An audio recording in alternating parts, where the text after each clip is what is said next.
Entonces tomo yo la palabra ya. Sí, sí me gustaría saber, gracias de verdad por vuestra amabilidad al estar orando por mí, por la iglesia también. En algún momento sí me gustaría, quizá no ahora, pero que luego por WhatsApp o algo me mandaseis también algún motivo de oración para que podamos, para que yo también pueda hacerlo por vosotros. Muy bien, hermanos, pues quiero compartir algo sencillo que el Señor ha puesto en mi corazón en este tiempo, en estos últimos días. Me da la sensación de que, viendo la escena mundial, todo apunta a que está por venir un tiempo de especial hostilidad hacia la fe cristiana, de especial hostilidad hacia los cristianos, hacia los discípulos de Cristo. Para usar una expresión apostólica, estamos viviendo tiempos peligrosos y necesitamos prepararnos para encarar estos días de modo que podamos estar firmes, que podamos ser fieles al Señor. Y yo quería invitaros a abrir la Escritura en la primera carta del apóstol Pedro, primera de Pedro, capítulo 5. Es una carta que Pedro escribe a personas que sabe que están en medio de tribulación, una aflicción creciente. De hecho, les dice un poquito antes, amados, no os sorprendáis del fuego de prueba que os ha sobrevenido, como si alguna cosa extraña os aconteciese. Pero os invito a leer entonces, primera de Pedro, capítulo 5, versículo del 5 en adelante, hasta el versículo 11. Y dice la Escritura, igualmente jóvenes, estad sujetos a los ancianos, y todos, sumisos unos a otros, revestidos de humildad, porque Dios resiste a los soberbios y da gracia a los humildes. Humillaos, pues, bajo la poderosa mano de Dios, para que Él os exalte cuando fuere tiempo, echando toda vuestra ansiedad sobre Él, porque Él tiene cuidado de vosotros. Sed sobrios y velad, porque vuestro adversario, el diablo, como león rugiente, anda alrededor buscando a quien devorar, al cual resistid firmes en la fe, sabiendo que los mismos padecimientos se van cumpliendo en vuestros hermanos en todo el mundo. Mas el Dios de toda gracia, que nos llamó a su gloria eterna en Jesucristo, después que hayáis padecido un poco de tiempo, Él mismo os perfeccione, afirme, fortalezca y establezca. A Él sea la gloria y el imperio por los siglos de los siglos. Amén. Hay algunas cosas en este pasaje que no podremos detenernos en ella, porque el pasaje es amplio, pero el apóstol Pedro se ha dirigido en primer lugar a los ancianos, les ha dicho que ministren de buena gana, no por obligación, que lo hagan con ánimo pronto, no por interés personal, que no abusen de su autoridad, sino que guíen con el ejemplo. Luego se ha dirigido a los jóvenes y les dice que se sujeten a los ancianos. Pero después de dirigirse a los líderes y a los jóvenes, se dirige a todos. Dice, y todos, sujetos unos a otros. Y ahí viene la primera exhortación de 3 exhortaciones que yo quiero traer delante de vosotros en esta tarde. Y todos revestidos de humildad. Revestidos de humildad. Hermanos, si nosotros vamos a estar firmes en el día malo, necesitamos, es imperativo que mortifiquemos el orgullo, que mortifiquemos la soberbia. La soberbia es la expresión más depurada de la maldad. Es el pecado en su esencia. Es un apetito desordenado por la propia excelencia. Una sobreestimación de uno mismo. Para el soberbio, la dignidad y la posición que Dios le ha dado le sabe a poco. El soberbio anhela, codicia otro estatus. Y básicamente la soberbia implica dejar de disfrutar de Dios para querer serlo. Dejar de disfrutar de Dios para querer ser Dios. Y la Biblia, mirad hermanos, la Biblia nos dice que nadie tenga un más alto concepto de sí que el que debe tener. ¿Recordáis ese versículo? Que nadie tenga un más alto concepto de sí que el que debe tener, que piense de sí con cordura. Ahora, hermano, ¿por qué no dice la Biblia que nadie tenga un más bajo concepto de sí que el que debe tener? Porque ese no es nuestro problema. Nadie tiene ese problema. La Biblia dice que nadie tenga más alto concepto que el que deba tener. En ningún momento, estoy repitiendo, en ningún momento dice que nadie tenga más bajo concepto, porque no hay una sola persona que tenga más bajo concepto de sí que el que deba tener. Sí, yo sé que hay lo que se llama complejo de inferioridad, pero hermano, todos nacemos orgullosos. Todos nacemos con un ego hinchado, dilatado. Por eso el ego siempre está reclamando nuestra atención.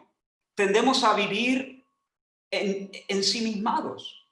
Como dijo, creo que fue Lutero, la esencia del pecado, incurvatus in se, encorvado, plegado sobre mí mismo. Tendemos a vivir pendientes de nuestra apariencia, del trato que otros nos dan, de lo que hablan de nosotros, de nuestra reputación, nuestras necesidades, nuestros derechos. Con demasiada frecuencia nos sentimos ridiculizados, heridos, maltratados, ninguneados, rechazados, decepcionados con nosotros mismos. Ahora, ¿por qué? ¿Por qué el ego, el yo, capta tan constantemente nuestra atención? Usando un ejemplo que creo haberle leído a Tim Keller, quiero haceros una pregunta. ¿Alguno de vosotros ha pensado desde que comenzó esta reunión en sus codos, en cómo se doblan? ¿Habéis pensado en las falanges de vuestros dedos? ¿Por qué? Porque no os duelen. Si alguien tuviese el codo roto, le hubiera sido imposible, aunque estuviese haciendo esfuerzos por concentrarse, le hubiese sido imposible no estar pensando de tanto en tanto el codo. Pero el codo o las falanges o la uña del pie izquierdo, esas partes del cuerpo no nos llaman constantemente nuestra atención porque funcionan bien, solamente reclaman nuestra atención cuando están hinchadas, cuando están heridas, cuando no funcionan correctamente. Y eso, hermanos, es lo que sucede con nuestro ego. ¿Por qué nuestro ego nos llama tanto la atención? Porque no funciona correctamente, está hinchado, está dilatado. Y hermano, nada es tan agotador. El orgulloso nunca descansa. Siempre está en una campaña constante de autopromoción, intentando ocupar el centro del escenario. Y eso lo hace de dos maneras. En primer lugar, se compara, se mide a sí mismo con otros. Una pregunta. ¿Alguna vez te has sorprendido a ti mismo comparándote con otro? Comparando no sé, tu ropa, tu casa, tu matrimonio, las notas de tus hijos, tu cutis, tu talla, tu coche, tu sueldo, tu iglesia, tu sana doctrina. Lo hacemos constantemente. Y por otra parte, por una parte el orgulloso se mide, se compara. Y por otra parte, cuando en esa comparación él piensa que sale airoso, se jacta. Y cuando piensa que sale perdedor en el lance, entonces envidia. El orgullo fuerte se jacta. El orgullo débil envidia. Quiero que veáis que ambos pecados, tanto la envidia como la jactancia, se arraigan los dos en la vanidad. Y la vanidad se arraiga, tiene su raíz en la soberbia. La soberbia. En realidad, hermanos, el complejo de superioridad y el complejo de inferioridad tienen la misma raíz. Aquel que piensa decir que es un héroe, como decimos por aquí, la última Coca-Cola en el desierto, que no se da besos porque no se llega. Aquel que piensa así es porque es un orgulloso al que le ha ido bien. Y aquel que piensa de sí que es una basura y que se reprocha a sí mismo y se esconde, es un orgulloso al que le ha ido mal. ¿Me estoy explicando? ¿Se entiende? Ahora, lo peor de todo es que no solamente competimos con nuestros semejantes. En el fondo, la pugna es con Dios. Porque Dios, desde el principio hasta el final, a lo largo y ancho de toda la Escritura, Él reclama ser el gran yo soy. Yo soy. Él es el gran yo soy. Isaías 45 es uno de tantos textos. Yo soy Jehová y ninguno más hay. No hay Dios fuera de mí, dice el Señor. Pero el soberbio escucha a Dios diciendo yo soy y el soberbio dice no, soy yo. Yo soy. Y Dios dice no, yo soy. Y el soberbio dice no, soy yo. El soberbio en su fuero interno intenta despojar a Dios de su corona para colocarla sobre su cabeza. La Biblia dice que todo es de Él, hablando de Cristo, todo es de Él y por Él y para Él. De Él y por Él y para Él. De Él porque nace en Él. Él es su fuente. Por Él porque Dios lo hace con su músculo, con su brazo, con su fuerza. Y para Él porque la meta es la gloria de Él. Pero fíjate, un hombre soberbio, ¿recuerdas a Nabucodonosor? Un día mirando la gran ciudad de Babilonia, él dijo, esta es la gran Babilonia que yo edifiqué. Atento a sus palabras, yo edifiqué con la fuerza de mi poder para gloria de mi majestad.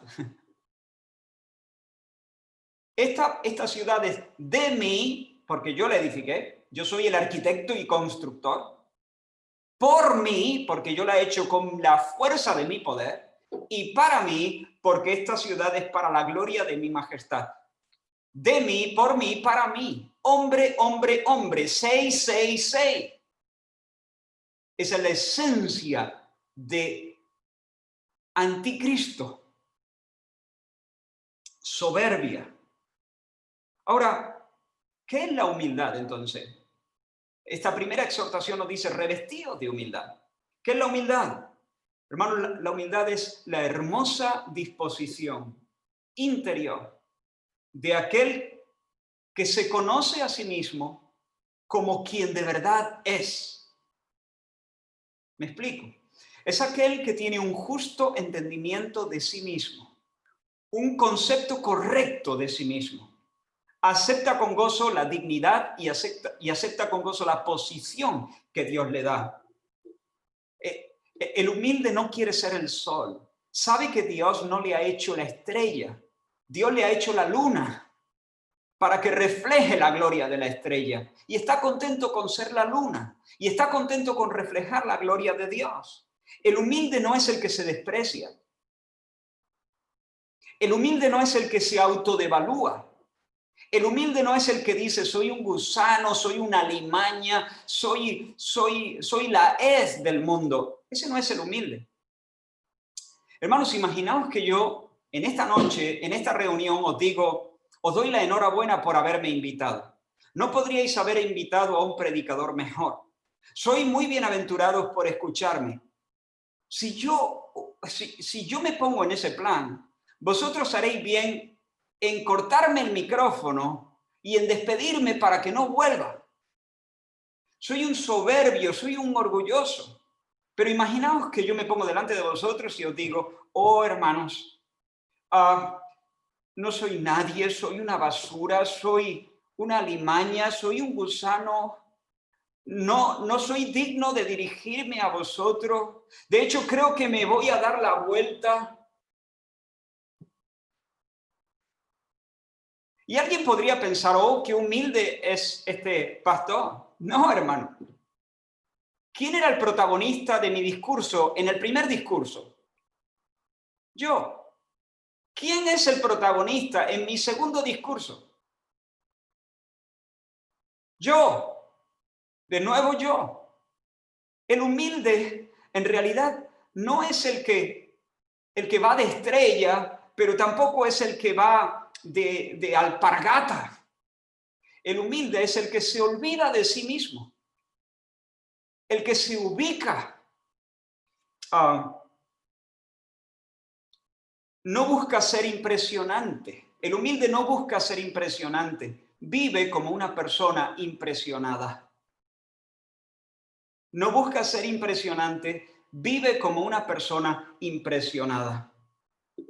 Uno de los ejemplos de humildad más preciosos, a mi modo de ver, que se presentan en las Escrituras, los vemos en el capítulo 6 de Isaías. No hace falta que lo busquéis. Allí se nos narra la visión que Isaías tuvo del trono de Dios. ¿Recuerdas? Vio un trono alto, exaltado, y en el trono a Dios sentado vestido de majestad, ¿no?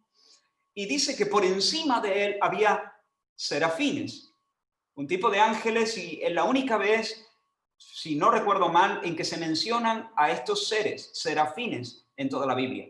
Serafín significa ser de luz, un ser radiante, un ser de luz. Yo imagino, yo nunca me he encontrado con un serafín, pero casi que no me gustaría encontrarme de golpe con un serafín, porque tiene que ser una criatura extraordinaria, tiene que ser un susto monumental. Un serafín tiene que ser una criatura muy preciosa, diseñada para habitar, para vivir en la presencia inmediata de Dios. Pero fíjate que los serafines no están allí con un espejo en la mano diciendo, hey, somos unas criaturas maravillosas.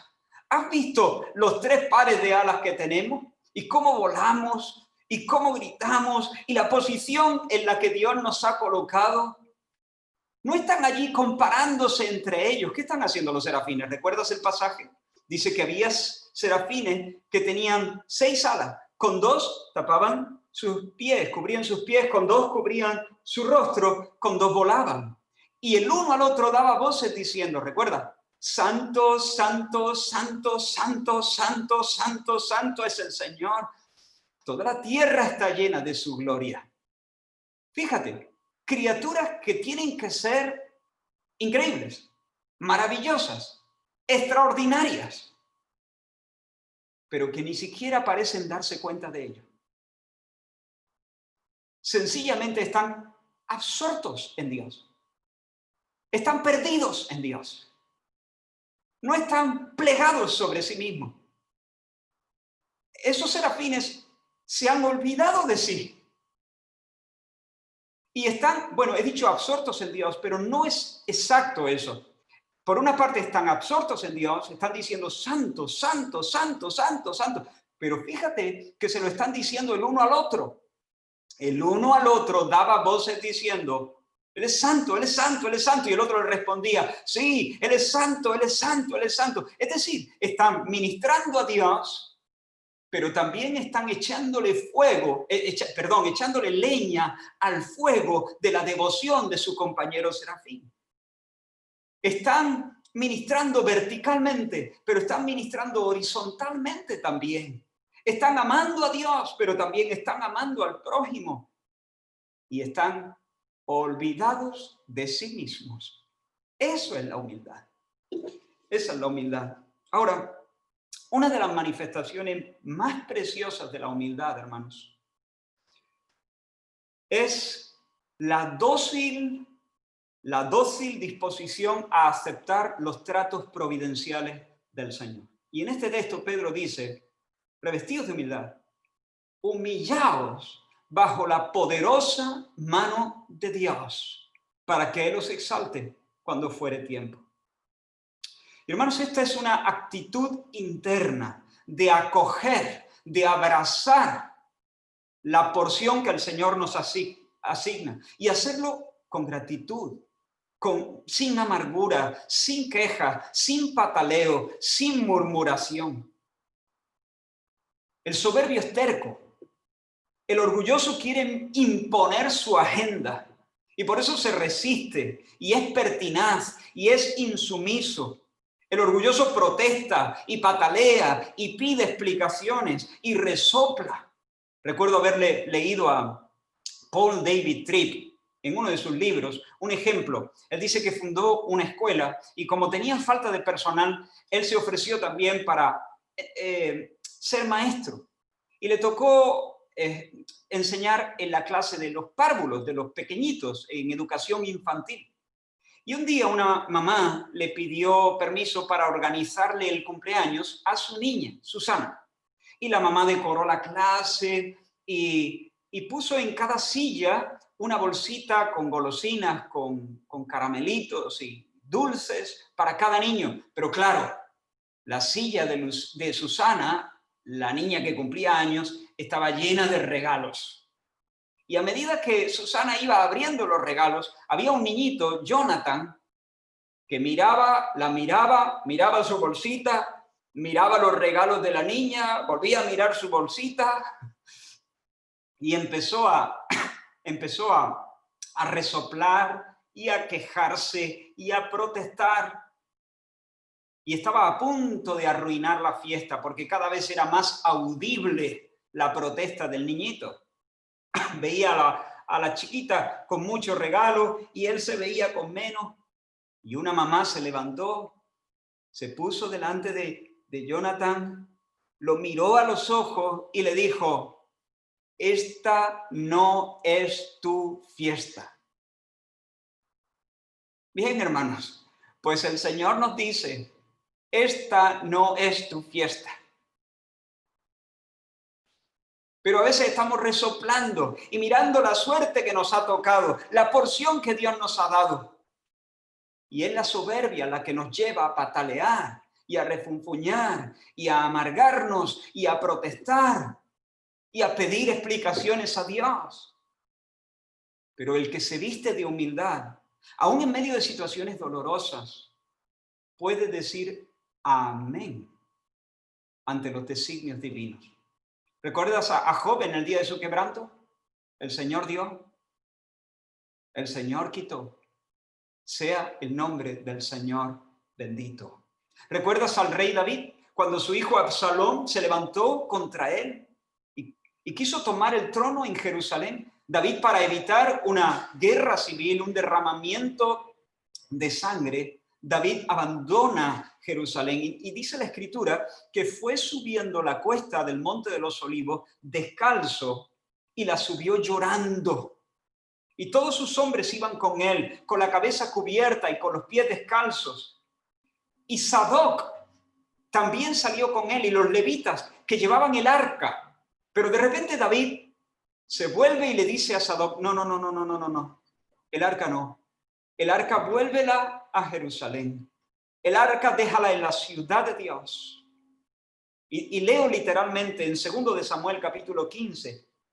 Vuelve el arca de Dios a la ciudad. Si yo hallare gracia ante los ojos del Señor, Él hará que yo vuelva y me dejará verla y me dejará ver su tabernáculo. Y si Dios dijere: no me complazco en ti, pues aquí estoy, haga de mí lo que bien le pareciere. Eso es un hombre que se humilla bajo la poderosa mano de Dios, bajo los tratos providenciales del Señor. Y ahí nos quedó la cosa. Mientras ellos subían la cuesta al Monte de los Olivos, salió un tipo llamado Simei, que era descendiente de la casa de Saúl. Y este hombre, nos dice la Escritura, que se puso a la vera del camino, tirándole piedras a David y diciéndole: fuera, fuera, hombre sanguinario, Dios te está dando el pago de lo que le hiciste a la casa de Saúl y ahora tu hijo Absalón se ha levantado contra ti. Fuera, hombre sanguinario. En esto, uno de los hombres de David, Abisai, le dijo: mi rey, déjame que pase y le arranque la cabeza a ese perro muerto. No son mis palabras, son las palabras que vienen en la Reina Valera del 60, que es la versión que estoy usando. le quitaré la cabeza, dice, a ese perro muerto. Mira la respuesta de David. Déjale que maldiga, pues el Señor se lo ha dicho. Quizá el Señor mirará mi aflicción y me dará bien por sus maldiciones de hoy.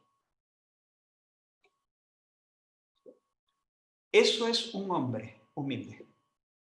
Ese es un hombre que sabe humillarse bajo la poderosa mano de Dios. Un hombre vestido de humildad. Un hombre que asume que Dios sabe y que Dios tiene el control y que Dios en su sabia providencia puede tener muy buenas razones para someterle a esa disciplina. Señor, no me gusta, estoy mal, estoy llorando, estoy de luto, mi corazón está roto. Pero sea. Amén, Señor. Amén. Es injusto, me han traicionado, no tiene razón. Pero si tú se lo permites, sea, Señor, sea. Hermanos, estamos inmersos en una situación inesperada con esto de la pandemia. Creo que vosotros ahí en Argentina tenéis el confinamiento, uno de los confinamientos más largos que se están haciendo en el mundo. Una situación económica también y social también creciente, como aquí en España. Y nuestros planes y nuestras agendas han saltado por los aires. Y nuestros hábitos han cambiado radicalmente. Y tal vez nuestra salud se ha visto afectada, o la salud de algunos seres queridos, o se va a ver afectada. Y la invitación que el Señor nos hace, no solo hoy, sino mañana, cuando tal vez las cosas sean aún más difíciles, humillaos bajo mi mano poderosa. Aceptad mis tratos providenciales. Decid en el santuario de vuestro corazón, sea, Señor. Amén, Señor. Si el Señor decide hacernos caminar entre las llamas, seamos humildes. Sepamos que no lo sabemos todo. Aceptemos los tratos del Señor. Este es el tiempo que nos ha tocado vivir. No te quejes. No murmures. Esa es la familia que Dios te ha dado. Esa es la estatura que Dios te ha dado. Esos son los dones que Dios te ha dado. Esas son las capacidades, esas son las oportunidades que Dios te ha dado. Esa es la cara, la nariz que Dios te ha dado. Humíllate bajo la poderosa mano de Dios. Y si has de llorar, pues llora. Pero llora en quietud. Llora sabiendo que finalmente, aunque la mano de Dios se agrave sobre ti, no deja de ser la mano de tu Dios y de tu Padre. El Dios que, como dice el salmista, es justo en todos sus caminos y misericordioso en todas sus obras. Quien ha prometido no dejar nunca de hacerte bien. Y la Biblia dice, este pasaje nos dice, si tú haces eso, si tú te humillas, Él te exaltará. En su tiempo. En su tiempo, pero tú no vas a terminar en la cuneta. Tú no vas a terminar siendo el hazmerreír del mundo. Tú no vas a terminar siendo avergonzado. Los que confían en el Señor no serán avergonzados. Esa es una promesa muy contundente en toda la Escritura. La Biblia se escribe en una cultura del honor. En la cultura del honor lo peor no es la pobreza, lo peor no es la muerte, lo peor es la vergüenza. Pero en esa cultura del honor, el Señor dice, el que confía en el Señor no será deshonrado, no será avergonzado. Él te exaltará. Él es el que levanta nuestra cabeza. Bendito sea su nombre. Ahora, no tengo idea de cuánto tiempo llevo. Me perdí. ¿Cuándo empezamos? ¿Alguien me lo puede decir? No sé. 7:15 más o menos. Ok, pues entonces ya tengo que ir finalizando. Bueno, voy a correr mucho. no quiero abusar de vosotros. Rápido, ¿cómo vestirnos de humildad? ¿Cómo vestirnos de humildad? ¿Cómo bajar la hinchazón del ego? Mira, por ejemplo, si nosotros consideramos la oración que el Señor nos enseñó, ahora mi hermano está predicando aquí en Córdoba la oración del Padre Nuestro. En la primera frase solamente, si logramos entender la primera expresión de la oración que el Señor nos enseñó, nosotros tenemos las claves para ser humildes. Padre nuestro que estás en los cielos. Para ahí. Padre nuestro que estás en los cielos. Vete a la segunda parte, que estás en los cielos. Medita en eso. Él no es cualquiera. Él es el Altísimo, el increado, el autoexistente, el Dios que trasciende el tiempo, el espacio, la historia, el esencialmente otro, el radicalmente distinto. Medita en eso. Porque hay pocas cosas que pueden traer más salud, humildad a nuestro corazón que meditar en Dios y en sus perfecciones. ¿Recuerdas a Job? En el día de su quebranto, al principio empezó bien, adorando al Señor. Jehová dio, Jehová quitó, sea el nombre del Señor bendito. Pero luego, bajo el azote del diablo, Job empezó a zozobrar. Y empezó a preguntar, ¿por qué? ¿Por qué? ¿Por qué? ¿Por qué? Oye, ¿por qué? ¿Por qué no le pasa esto a los malos? ¿Por qué? ¿Por qué se me perezca el día en que yo nací? ¿Por qué se me da un día más de vida? Yo quiero morirme. ¿Por qué mi madre no fue mi sepulcro? ¿Por qué, Dios? ¿Por qué me haces esto? Si yo pudiera discutir contigo, lo haría. Ya sé que no ganaría, pero por lo menos me desahogo. Lo estoy poniendo con mis palabras. Y de repente Dios aparece. Dios aparece en el torbellino.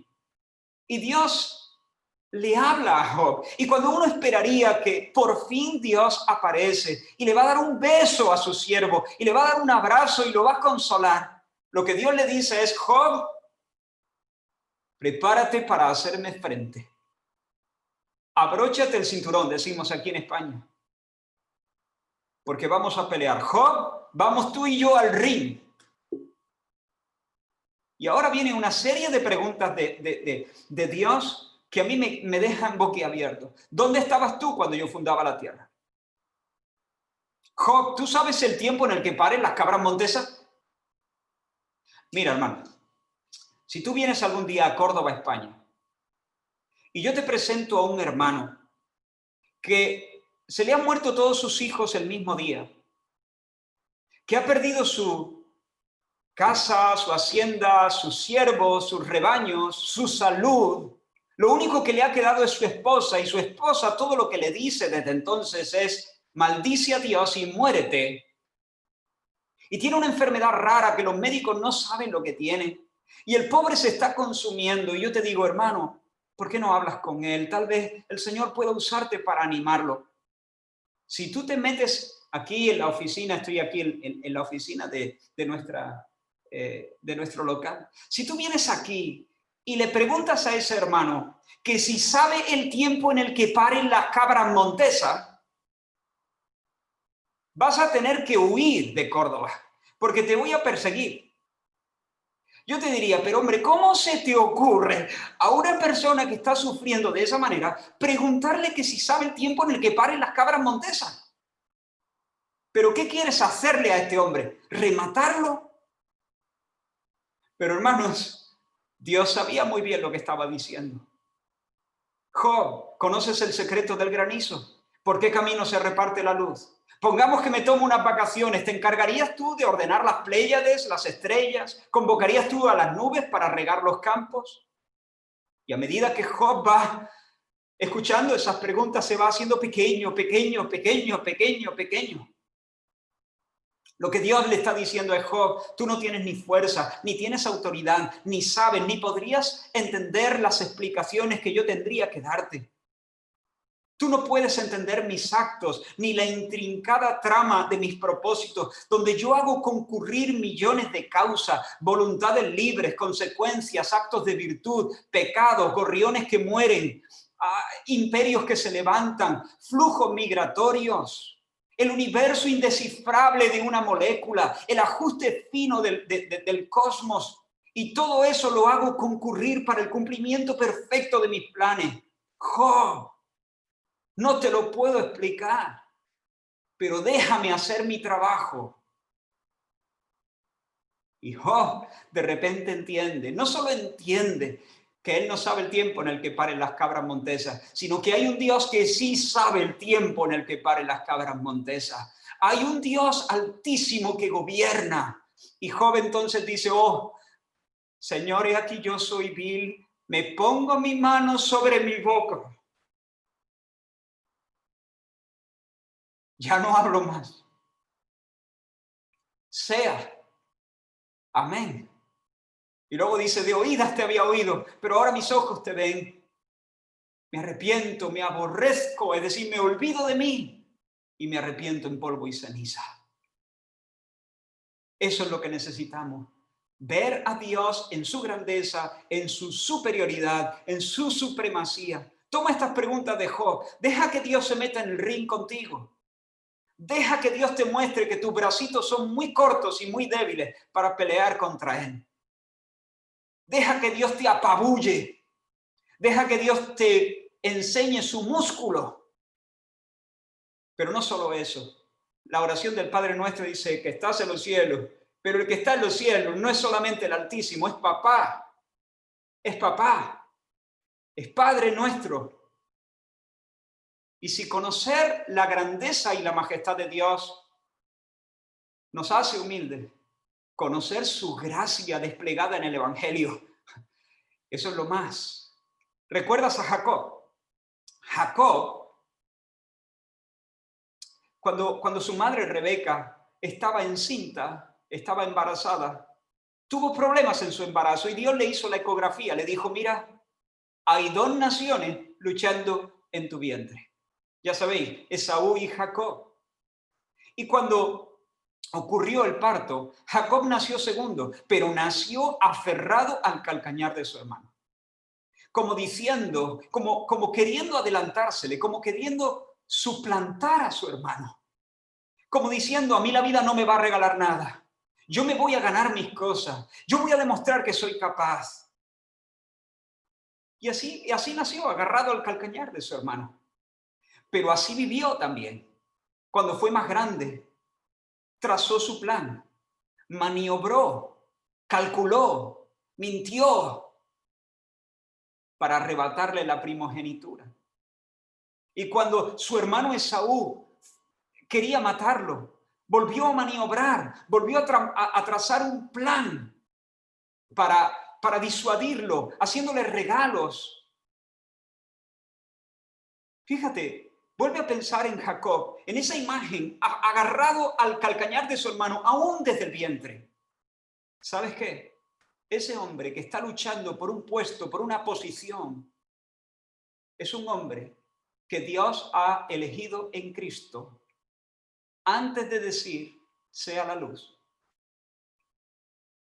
Antes de la fundación del mundo ya había elegido Dios a Jacob. Jacob estaba luchando con su fuerza por algo que era legítimamente suyo en Cristo Jesús. A Jacob amé. Dios amó a Jacob en Cristo. Dios tenía una porción, Dios tenía para Jacob ser el heredero de todo, ligado a Cristo. Y él estaba luchando con su propia fuerza. Oh, hermanos, cuando nosotros entendemos el Evangelio, cuando nosotros entendemos que Dios nos ha escogido en Cristo y que Él, como representante nuestro, ha vivido la vida que nosotros no podemos vivir, ha cumplido la ley de manera vicaria por nosotros y ha muerto la muerte que nosotros no podíamos soportar. Ha muerto en la cruz como nuestro sustituto también de manera vicaria. Cuando nosotros entendemos esto y que por eso nosotros podemos llamar al Altísimo en su trono papá, nada nos hace más humildes que eso. Nada nos hace más humildes que sabernos salvados, que ver a Cristo como nuestro Salvador. Imagínate que te estás ahogando. Ya se han ido tus fuerzas. Comienzas a hundirte y tragar agua. De repente alguien arriesgando su vida se tira al mar y te agarra y te saca y te reanima en la orilla. ¿Te imaginas que en esa situación podrías ponerte en pie, abrir tus brazos, mirar a la gente que está allí y pedir un aplauso para ti? No, no cabe en la cabeza. Tú eres el salvado. Otro es el Salvador. Y el salvado tiene una sensación de humildad y de gratitud. Nada nos hace más humildes que comprender el Evangelio, que comprender en base a que nosotros podemos decirle a Dios papá. Y hermanos, tengo que, si me dais unos minutitos más solamente, porque solo me he quedado en mi primer punto y son 3, pero no, tranquilo, no os asustéis. Voy a terminar en unos minutitos, solamente los voy a mencionar. Pero para cerrar esto, mira la grandeza de Dios, medita en la grandeza de Dios, búscate un camino o tu habitación y piensa en la grandeza de Dios, en los salmos, en los últimos capítulos de Job, pero también mirad cuál amor nos ha dado el Padre para que seamos llamados hijos de Dios. Eso es, mirad, considéralo, piénsalo, reflexiona. La segunda exhortación es: dejad en la mano de Dios vuestras preocupaciones, echando vuestra ansiedad sobre Él, porque Él tiene cuidado de vosotros. Mirad, hermano, nosotros podemos estar llenos de problemas, pero sin que las preocupaciones nos aplasten. Problemas sí, ansiedad no. Y quiero ser muy práctico aquí y ir muy al grano. Te recomiendo que hagas 3 cosas. La primera, identifica cuáles son las cosas que te turban. Y si te ayuda, escríbelo en una lista, identifícalo. Me asusta, no sé, envejecer, perder la cabeza, tener Alzheimer. Me asusta abandonar la fe, el rechazo de mis hijos, la carestía económica. Me asusta la muerte, me asusta el dolor y la enfermedad. Son las cosas que identifícalo. En segundo lugar, echa el ancla en la roca de la verdad. ¿Cuál es la roca de la verdad? En este texto, mirad, vamos a suponer que yo tengo aquí un folio, una hoja de papel, ¿no? Y yo escribo el texto en esta hoja, ¿no? Echando toda vuestra ansiedad sobre Él, porque Él tiene cuidado de vosotros. Ahora imaginaos que yo parto este folio, esta hoja, por la mitad. En la primera mitad dice, echando vuestra ansiedad sobre Él.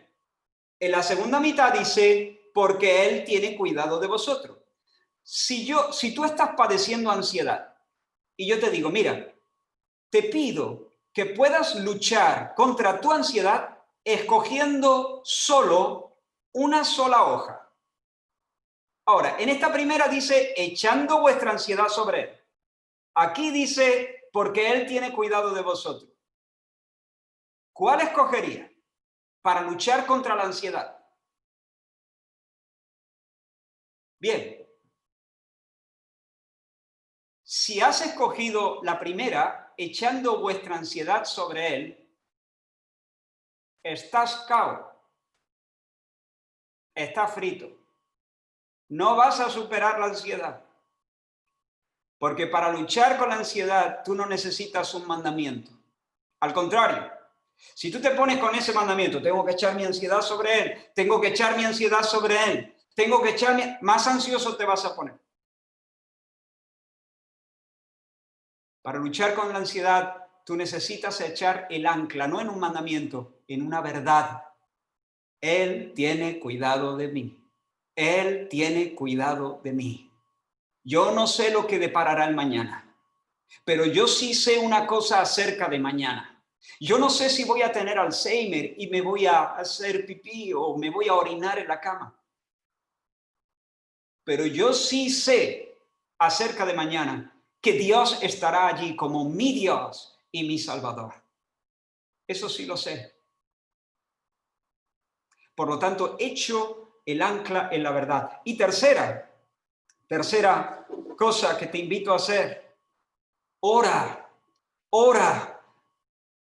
conscientemente, pon esas cosas de tu lista en las manos del Señor. Primero la lista, segundo el ancla en la verdad y déjala allí, medita en esa verdad abrígala en tu corazón hasta que el Espíritu de Dios cambie todo el ambiente de tu alma.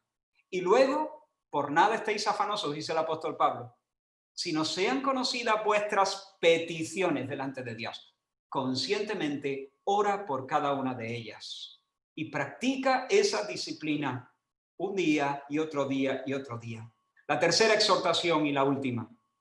Hasta aquí hemos luchado con pecados, con enemigos internos. Por una parte, el orgullo, la soberbia. Por otra parte, la incredulidad que está detrás de la ansiedad. Pero también tenemos un enemigo artero, un enemigo que va contra nosotros con toda la furia de su ser, que nos ronda. El diablo nos ronda como un león rugiente y no debemos ignorarle en estos tiempos, hoy, pero también en estos tiempos que vienen. No lo subestimes para que no le hagas una guerra pequeña. Se le describe como el diablo, el calumniador. Él calumnia, difama a Dios delante de nosotros y nos acusa a nosotros delante de Dios. Recuerda, hermano, recuerda esto. Tu batalla espiritual no consiste en conservar tu salud. Tu batalla espiritual no consiste en conservar tu economía o tu negocio. ¿Recuerdas cuando en el libro de Job, de nuevo, dice que hay una asamblea en los cielos y los ángeles se presentan delante de Dios para rendir sus cuentas, para rendir informes? Y entre ellos viene Satanás. Y Dios le pregunta, a ver, Satanás, ¿de dónde vienes? Y Satanás, yo creo que levantando su mentón, con soberbia le dice, vengo de andar por la tierra y de rodearla. Eso significa, vengo de andar por mi patio. Andar un lugar, recorrerlo y rodearlo era una señal de dominio. Es decir, lo que Satanás le está diciendo es, yo soy el león de esa sabana.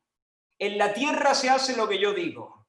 Ese es mi territorio. Tú aquí en el cielo, sí, tú aquí eres Dios, vale. Pero que en la tierra ondea mi bandera. La respuesta de Dios es un zasca monumental. No sé si usáis esa palabra allí, ¿no? Es un golpe en la boca de Satanás, ¿no? Lo deja callado. ¿Has visto a mi siervo Job? ¡Guau! De golpe lo detuvo. Como diciendo, ¿cómo? ¿Cuál es la bandera que ondea en la tierra? ¿Seguro que es tu patio? ¿Seguro que tú eres el gallito de ese corral? Allí he puesto yo un monumento de mi gracia. Pues bien, hermano, desde ese momento Satanás dedica toda su fuerza y todas sus malas artes a derribar a Job. Le quita a sus hijos, le quita su hacienda, le quita su salud, le quita su nombre. Pero escucha, hermano, Satanás no va buscando ninguna de esas cosas. Satanás no quiere robarte a los hijos. Satanás no quiere robarte la salud. Satanás no quiere robarte el negocio. Satanás no quiere robarte la reputación. Satanás quiere robarte la fe. La fe. Te quita los hijos para de esa manera atentar contra tu fe. Atenta contra tu salud para de esa manera robarte la fe.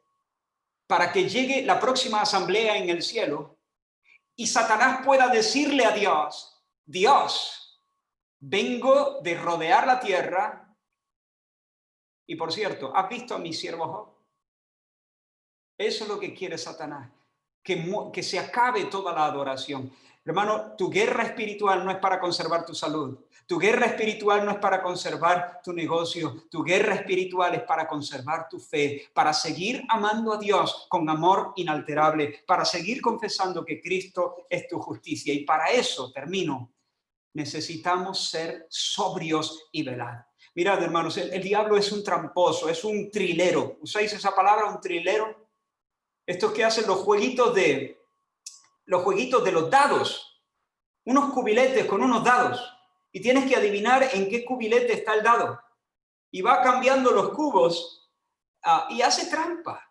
Y el diablo te quiere distraer para meterte veneno en tu copa.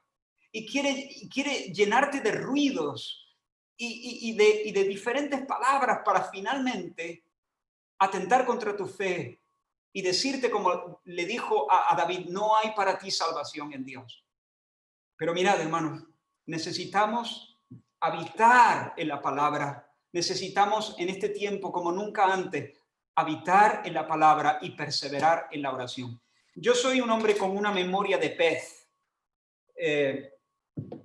No logro aprenderme cosas de memoria. Cuando mi esposa me pide, aunque yo sé que eso le pasa a más de un hombre, las mujeres no, las mujeres son mejores para esto.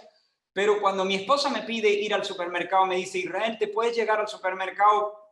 Compra patatas, tomate y cuando me dice el IS, digo, no, más de 2 cosas ya las tengo que apuntar.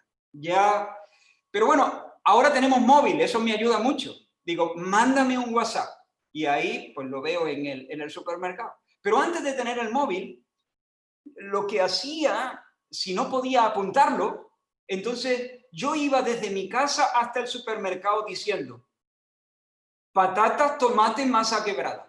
Patata, tomate, masa quebrada. Como se me cruzara un camión, un amigo, un balón, alguien que me saluda, me para un momento y ya no me acuerdo. Eran patata y qué más.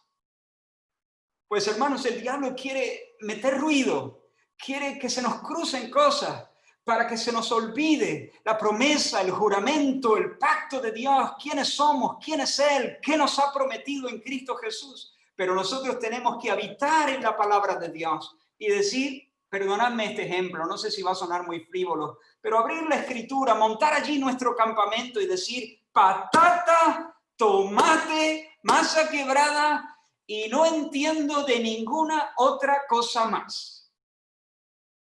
Así que, hermanos, termino aquí. Por delante creo que tenemos tiempos difíciles, pero tenemos un Dios poderoso y Dios nos exhorta, vestidos de humildad, considerad la grandeza de Dios, considerad el Evangelio, pero también aprended a echar vuestras preocupaciones en las manos de Jesús, el Rey soberano. Hacerlo echando el ancla en su verdad de que Él tiene cuidado de nosotros y aprendiendo a orar de manera consciente y poner esas cosas, verbalizando incluso, Señor, me asusta esto, pero te lo dejo en las manos.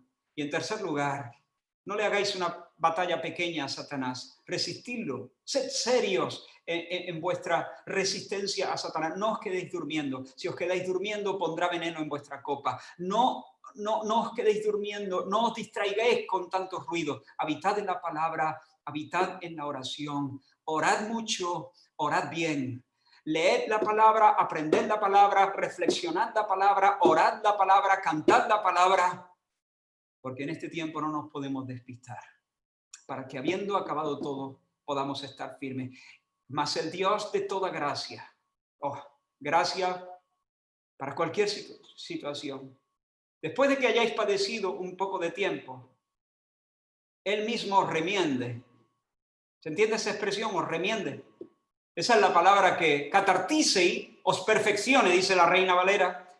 Es la misma palabra que se usa en el Evangelio cuando Juan y Jacobo estaban, creo que eran Juan y Jacobo, remendando las redes. Después de que hayáis padecido un poco de tiempo, Él mismo os recomponga, os remiende, os restaure y finalmente os cimente de tal manera que nunca jamás podáis ser removidos. Hermanos, he abusado un poquito de vosotros, disculpad de verdad, pero me ha sido difícil encajar todas estas cosas en menos tiempo. Gracias por vuestra atención, vuestra paciencia y espero que esta palabra pueda aportar algo en lo que el Señor está haciendo en vosotros.